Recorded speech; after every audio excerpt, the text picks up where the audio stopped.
Bruno Le Maire, notre invité ce matin. Bonjour Bruno Le Maire. Bonjour. Député UMP de l'Eure, Bruno Le Maire. Il est temps que je m'organise et que je formule un certain nombre d'idées. C'est ce que vous disiez sur RTL il y a quelque temps. Vous vous êtes organisé, vous sillonnez la France. Les municipales, c'est dans quelques jours. Qu'entendez-vous des Français? Que vous disent-ils, ces Français, Bruno Les Le Maire? Français, ils sont préoccupés par leurs problèmes quotidiens. Oui. C'est tout. Ouais. Hier, par exemple, j'étais à Neuilly-sur-Marne, dans le quartier des Fauvettes. Oui. Le seul sujet dont on a parlé, c'est la sécurité. J'ai rencontré une commissaire de police absolument formidable. Mais vous voyez, monsieur le maire, on est en mars 2014. Oui. Tous les jeunes délinquants que je peux arrêter à partir de maintenant, les prochaines convocations au tribunal de Bobigny, c'est janvier 2015. C'est-à-dire que mes policiers peuvent arrêter ces jeunes délinquants, ils ne seront pas traduits devant la justice avant janvier 2015. Qu'est-ce que vous faites pour que la sécurité soit garantie et que la règle de droit soit respectée? Comment est-ce que je peux demander à mes policiers d'arrêter des jeunes délinquants s'ils ne sont pas traduits immédiatement devant la justice? Et les habitants du quartier des Fauvettes m'ont dit ça. Ils m'ont dit: qu'est-ce que vous faites contre les trafics de drogue? Qu'est-ce que vous faites pour garantir notre sécurité? Qu'est-ce que vous faites contre les incivilités? Qu'est-ce que vous dites à ces jeunes délinquants qui ne sont pas traduits devant la justice et donc qui ne sont pas confrontés à l'autorité? Et c'est à ces réponses-là que nous devons apporter. Comment est-ce qu'on renforce les moyens de la justice? Comment est-ce qu'on articule mieux le travail de la police avec le travail de la justice? Les gens ne me parlent que de ça, de chômage, d'emploi, de sécurité, de problèmes d'intégration, et me parlent absolument pas de nos querelles politiciennes. De vos querelles politiciennes autour des affaires, de vos querelles politiciennes diverses et variées. Nous y reviendrons, Bruno Le Maire, mais je voudrais parler de la Crimée d'abord. Il vous parle de la Crimée? Non. Non. Eh bien, moi, j'ai des auditeurs d'RMC qui me parlent assez souvent de la Crimée, qui sont très intéressés par ce qui se passe, inquiets parfois. Vladimir Poutine, vous l'avez vu, accélère le pas. Le président russe approuve le projet de traité faisant de la Crimée un nouveau sujet de la Russie. Il a promulgué, dès hier, un décret approuvant le projet de traité entre la Fédération de Russie et la Fédération de Crimée sur l'incorporation de la Crimée dans la Fédération de Russie. Mais que peut-on faire ? Et que fait moi, j'ai vu les sanctions prises par l'Europe. Elles vous paraissent comment, ces sanctions? Je pense que ce que cette crise traduit, c'est l'échec de notre relation entre l'Union européenne et la Russie. Oui. Nous n'avons pas su bâtir une vraie relation de respect mutuel, de construction entre l'Union européenne et la Russie. D'abord parce que nous avons été trop faibles vis-à-vis de Vladimir Poutine pendant des années et des années. Ensuite, parce que nous avons refusé le dialogue avec Vladimir Poutine depuis des mois. Ça fait des mois que je réclame que le président de la République, que le ministre des Affaires étrangères engage un dialogue beaucoup plus étroit, côte à côte avec l'Allemagne, avec M. Poutine. Ça n'a pas été fait. Et aujourd'hui, vous voyez une situation dans laquelle l'Union européenne, comme d'habitude, hésite. Si nous voulons vraiment faire revenir M. Poutine à la table de négociation, il faut que l'Union européenne, je le réclame là aussi depuis des semaines, fasse preuve d'une vraie fermeté. La vraie fermeté, c'est quoi? C'est des sanctions qui peuvent toucher les oligarques russes, qui peuvent toucher les avoirs financiers russes et qui peuvent toucher aussi nos contrats militaires avec la Russie. J'allais vous en parler. La France, vous voyez, j'allais vous en parler. La France est en train a signé un contrat pour la fabrication, la construction de 2 frégates Mistral qui seront vendues à la Russie. Il faut annuler ces contrats ce matin. Je demande juste vous dites l'annulation. Vous dites qu'il faut annuler ces contrats. Je demande de la cohérence en matière de politique étrangère. Si nous voulons, et c'est mon souhait, faire revenir Vladimir Poutine à la table de négociation, nous devons faire montre d'une fermeté qui a manqué à l'Union européenne et qui a manqué à la France. Ça veut dire quoi? On annule ces contrats? Ça veut dire suspendre la livraison des 2 navires de guerre à la Russie, les 2 frégates Mistral. C'est la seule manière de montrer que réellement nous sommes déterminés. Donc on suspend la Vladimir Poutine ne respectera que la fermeté de l'Union européenne. Il joue sur la division des Européens. Il joue sur les hésitations des Européens. Il joue sur les intérêts commerciaux des Européens. Et il voit bien qu'en jouant avec ça, il peut avancer ses pions sans coup férir et sans être bloqué à quelque moment que ce soit. Mais Bruno Je demande de la fermeté. En Syrie, nous avons reculé face à la Russie. Nous avons reculé. Barack Obama a reculé. Barack Obama a reculé en Syrie. Barack Obama semble prudent avec Vladimir Poutine, vous l'avez constaté. l'Europe a pris quelques vagues sanctions, vous demandez plus, donc. A-t-on besoin, Jean-Jacques Bourdin, a-t-on besoin, je repose la question ou pas que j'avais posée sur la Syrie. Est-ce que vous allez vers l'escalade? A-t-on besoin de s'aligner systématiquement sur Barack Obama et sur les États-Unis en matière de politique internationale? Ma réponse est clairement non. J'avais dit non pour la Syrie. Je redis non en matière de gestion de la crise ukrainienne et de la relation avec la Russie. L'Union européenne a ses intérêts propres et elle doit avoir sa politique étrangère propre. Elle n'a pas besoin d'aller prendre ses consignes à Washington ou prendre ses consignes auprès de Barack Obama. Nous sommes alliés avec les États-Unis. Nous ne devons pas être alignés avec les Américains. Divisé, Bruno Le Maire. Eh bien, c'est à la France, qui a le poids politique suffisant, qui a ses contrats militaires importants avec la Russie, de donner le tempo avec l'Allemagne. Pour l'instant, des sanctions, des projets de sanctions sont sur la table. Je demande qu'on aille plus loin.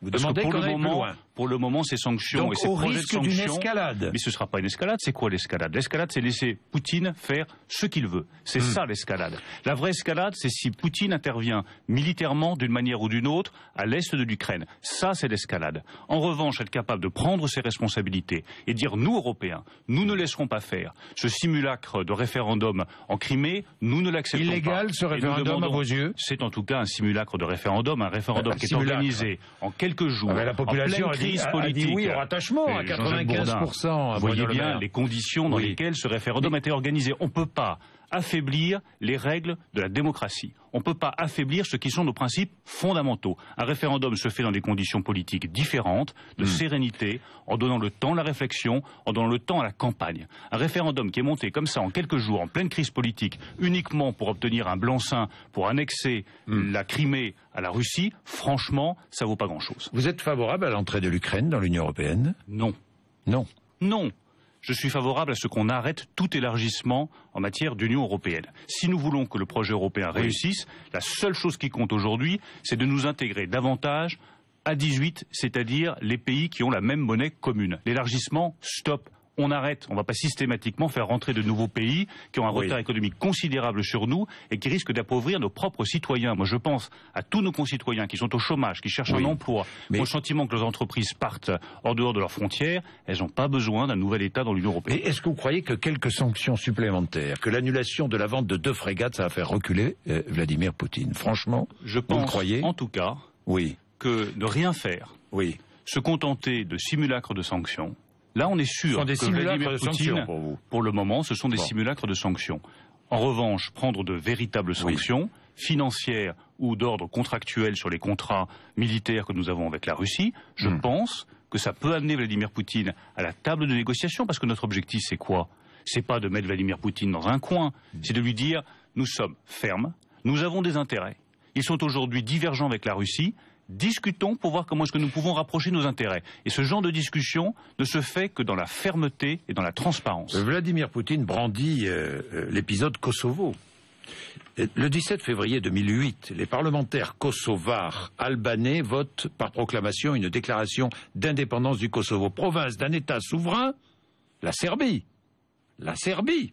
Alors, le droit du peuple de Crimée à disposer de lui-même est-il différent du droit du peuple du Kosovo? Je pense que comparaison n'est pas raison. Je crois très simplement que la manière dont le référendum a été organisé en Crimée n'est pas digne des règles démocratiques que nous, Français, et nous, Européens, nous défendons. Alors, on peut mettre un voile pudique sur tout ça et se dire, dans le fond, on s'en fiche. C'est pas grave. Tant pis pour la Crimée, tant pis pour l'Ukraine, tant pis pour nos principes. La seule chose qui compte, c'est le commerce, c'est qu'on vende nos bateaux, c'est qu'on puisse entretenir des relations à peu près cordiales avec la Russie. Ça n'est pas ma conception. Le Kosovo, sous la pression américaine, on a voulu l'indépendance, on a soutenu l'indépendance. Ça a même été signé le 17 février 2008 sous Nicolas Sarkozy. Vous pensez vraiment que ce qui s'est passé... Des membres de l'Union européenne ne reconnaissent pas le Kosovo. Vous pensez vraiment que ce qui s'est passé dans le démantèlement de la Yougoslavie a été, depuis les années 90, à l'honneur de l'Union européenne? Pensez franchement que c'est là-dessus qu'il faut se fonder pour en tirer des conclusions sur ce qui se passe en Crimée? Je vous donne l'argument de Vladimir Poutine. J'entends parfaitement l'argument de Vladimir Poutine. Je lui dis que l'objectif de l'Union européenne, c'est pas de refaire les erreurs qu'elle a commises dans le passé. C'est de tirer les leçons de ses échecs pour se dire, cette fois-ci, nous allons être fermes. Cette fois-ci, nous aurons une politique commune. les 27 États de l'Union européenne ensemble. Cette fois-ci, nous allons enfin faire preuve de fermeté et de l'indépendance du Kosovo contre la Russie. On a soutenu l'indépendance du Kosovo contre la Russie. On ne soutiendrait pas la volonté de la Crimée de se rattacher à la Russie. On soutient l'intégrité territoriale de l'Ukraine. Bon. Voilà ce que et nous on ne soutenons. soutenait pas l'intégrité territoriale de la Serbie. Droit, Jean-Jacques Bourdin. Oui. Le principe de droit. Un référendum ne s'organise pas dans les conditions dans lesquelles il a été organisé cette fois-ci. Et on remet Vladimir Poutine à la table de négociation en lui faisant une pression forte avec des sanctions crédibles. Bien. SFR discute avec Numéricable. Patrick Drahi, le patron de Numéricable, va investir 3 milliards d'euros en France, mais il garde sa résidence fiscale en Suisse. Vous le comprenez? Je ne comprends pas la polémique sur ce sujet-là. La seule chose qui compte pour moi, j'en reviens aux préoccupations des Français, c'est les emplois. Qu'est-ce qui compte? C'est que l'alliance entre SFR et Numéricable permettent de développer un certain nombre d'emplois dans ce secteur des télécoms, qui est un secteur très porteur pour les emplois en France. Moi, c'est mon seul sujet. Alors je vois M. Montebourg qui veut se mêler comme d'habitude de tout. Et défend le projet Bouygues. Oui, mais est-ce qu'il est vraiment là pour ça? Est-ce que c'est le rôle de l'État j'allais vous poser la question. Est-il dans son rôle? Non, il n'est pas dans son rôle. Et du coup, comme il n'est pas dans son rôle, exactement comme dans l'affaire Peugeot, exactement comme dans la raffinerie de Grand Couronne où il avait promis monts et merveilles aux ouvriers, il se prend un camouflet. Et ce ne serait pas grave si c'était uniquement un camouflet pour M. Montebourg, mais c'est un camouflet pour l'autorité de l'État. Car lorsque l'État se mêle de ce qui ne le regarde pas, c'est-à-dire d'une cession entre deux opérateurs privés, eh bien forcément, l'opérateur choisit librement et ne choisit pas forcément ce que recommande l'État. L'État, il a un rôle à jouer dans l'économie, oui. Mais il ne doit pas intervenir à la place des entreprises. L'État, il est là pour investir dans des infrastructures publiques qui permettent de rendre notre pays attractif. Il est là pour avoir une fiscalité stable et attractive pour les investissements étrangers, pour créer des emplois. Il est là également pour financer l'innovation, la recherche. C'est le crédit impôt recherche, ça marche bien. Ça, c'est le rôle de l'État dans l'économie. Mais lorsque M. Montebourg veut décider de tout à la place de tout le monde, eh bien, il se prend des camouflets et c'est l'autorité de l'État qui se trouve bafouée. Oui, mais le deuxième opérateur télécom en France, qui appartiendrait à un homme dont la résidence fiscale est en Suisse, ça ne vous choque pas? C'est la liberté de M. Drahi d'habiter en Suisse si c'est conforme aux lois.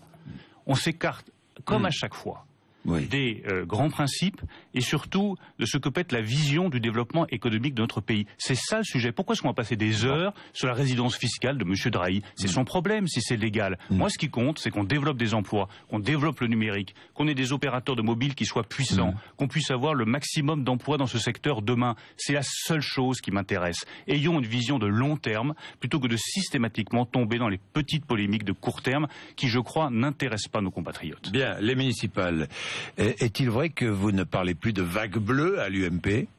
Je n'ai pas employé ce terme, il me semble. Pas vous, c'est Jean-François Copé. C'est Jean-François Copé. Les métaphores maritimes, mais la vague bleue, c'est pas vous. Je ne surfe pas sur quelques vagues que ce soit. Je vais simplement défendre mes candidats. Et je vois partout en France des jeunes candidats qui sont motivés, qui incarnent ce renouveau à droite. Je citais Neuilly-sur-Marne. Neuilly-sur-Marne, par exemple, des enjeux locaux. Jeune candidat de 23 ans qui fait une campagne formidable et qui se bat avec beaucoup de courage. C'est ces candidats que je veux soutenir parce que je pense que notre pays politique a besoin de ce renouvellement et je pense que ces municipales sont l'occasion à la fois de renouveler notre personnel politique à droite et en même temps de marquer un coup d'arrêt à la politique de François Hollande. Voilà, coup d'arrêt à la politique de François Hollande. Est-ce que vous pensez qu'il y a un enjeu national? Parce que je n'ai jamais vu une élection municipale aussi peu concerner les électeurs par ce qui se passe au niveau national, très concernés par ce qui se passe au niveau local, avec la gauche le craint une abstention très forte. Vous aussi, vous craignez cette abstention? Moi, je crains cette abstention, bien sûr, parce que les Français, ils sont absolument dégoûtés par le spectacle politique. Dégoûté. Regardez, vous l'êtes vous-même dégoûté par le spectacle politique. Franchement, vous êtes un acteur de ce spectacle. Jean-Jacques Bourdin, je suis révolté, par exemple, par le cynisme avec lequel le gouvernement et le président de la République traitent cette affaire d'écoute. qui est une affaire grave. Elle vient de l'Élysée. Quel cynisme. Est-ce que tout est organisé de l'Élysée, comme le dit Jean-François Copé? Vous avez une garde des Sceaux qui ment éhontément à la face des Français. C'est son chef de cabinet qui ne lui aurait pas transmis. C'est pas moi, c'est le lampiste. On se défausse. Il n'y aurait pas transmis le dossier. C'est brillant, c'est honorable. Vous savez, quand j'étais directeur de cabinet, en règle générale, quand mon ministre fait un 20h, je l'informe avant. Et quand j'étais moi-même ministre, j'avais un directeur de cabinet qui, avant un 20h, m'informait. Ensuite, vous avez un ministre de l'Intérieur. Alors lui, j'ai jamais rien vu, j'ai rien su, j'ai rien entendu. Il y a un ancien président de la République qui est écouté pendant des mois. Je n'ai rien vu, j'ai rien su, j'ai rien entendu. J'ai un ministre du budget qui barbote 600 000 € en Suisse. J'ai rien vu, j'ai rien su. Mais c'est normal qu'il soit sur écoute, Nicolas Sarkozy. C'est ce que disait Rachida Dati surprenant de la part du ministre de l'Intérieur. Et puis vous avez un ministre de la République qui a osé dire, ça n'est pas grave d'écouter les gens quand ils n'ont rien à se reprocher. Vous avez vu le film La vie des autres, ce film terrible sur les écoutes en Allemagne de l'Est. La phrase de Benoît Hamon m'a fait penser exactement à ça.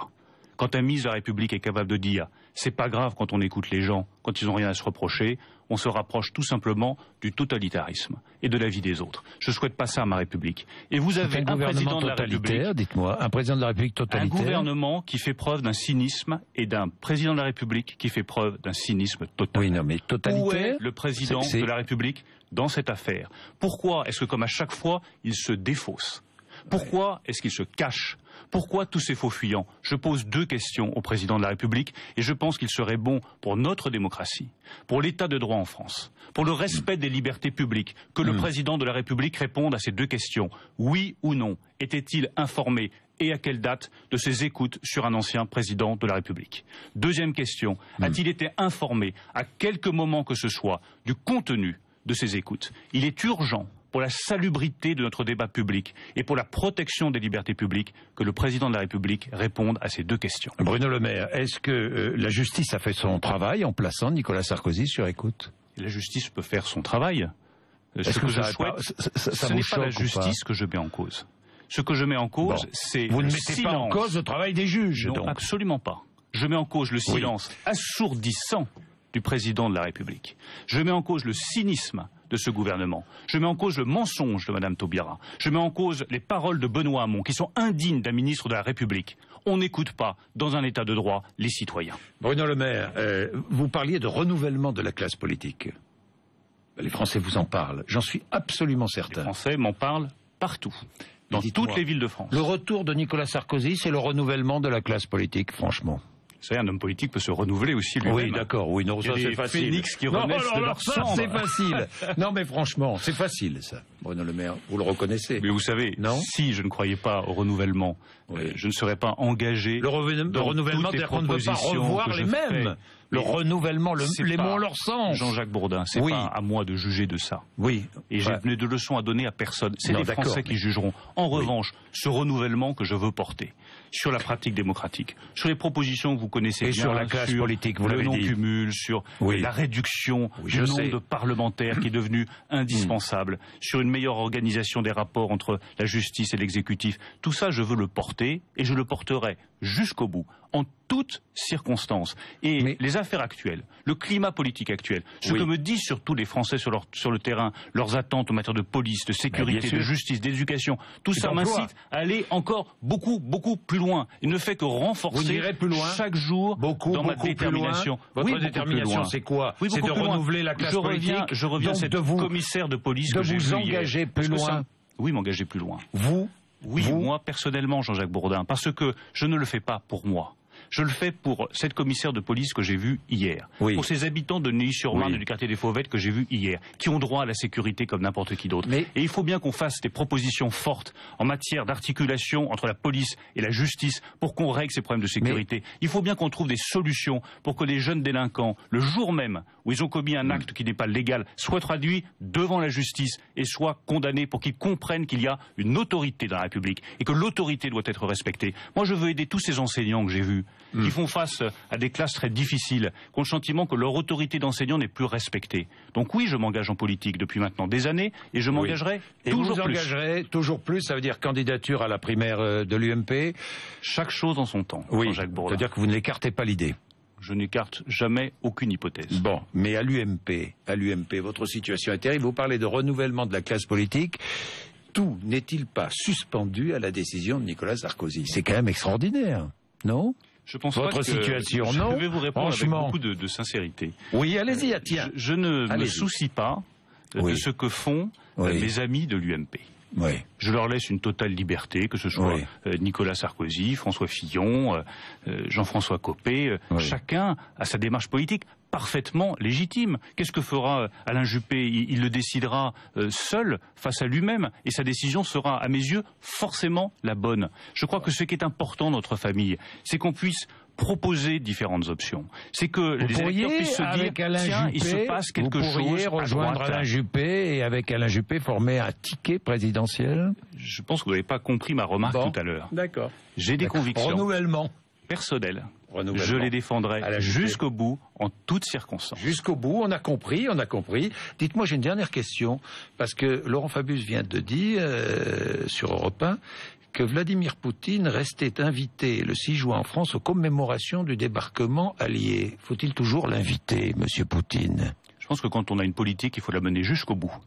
Si on veut vraiment marquer à Vladimir Poutine qu'il n'est plus le bienvenu en raison de ses actes dans les grands événements de la communauté internationale, ça vaut pour le G8, ça vaut pour le G20, ça vaut aussi pour les commémorations du débarquement de 1944. Donc on ne l'invite pas. Soyons cohérents. Soyons cohérents. On marque une fermeté. On raye les invitations. On marque une fermeté, on ne la marque pas. Je suis pour de la grande fermeté. Donc faisons comprendre à M. Vladimir Poutine qu'il n'est plus le bienvenu dans ces grands-messes internationales tant qu'il se comporte de la manière dont il se comporte. Et qu'il n'est plus le bienvenu le 6 juin. Et qu'il n'est plus le bienvenu le 6 juin. Merci Bruno Le Maire, 8h57.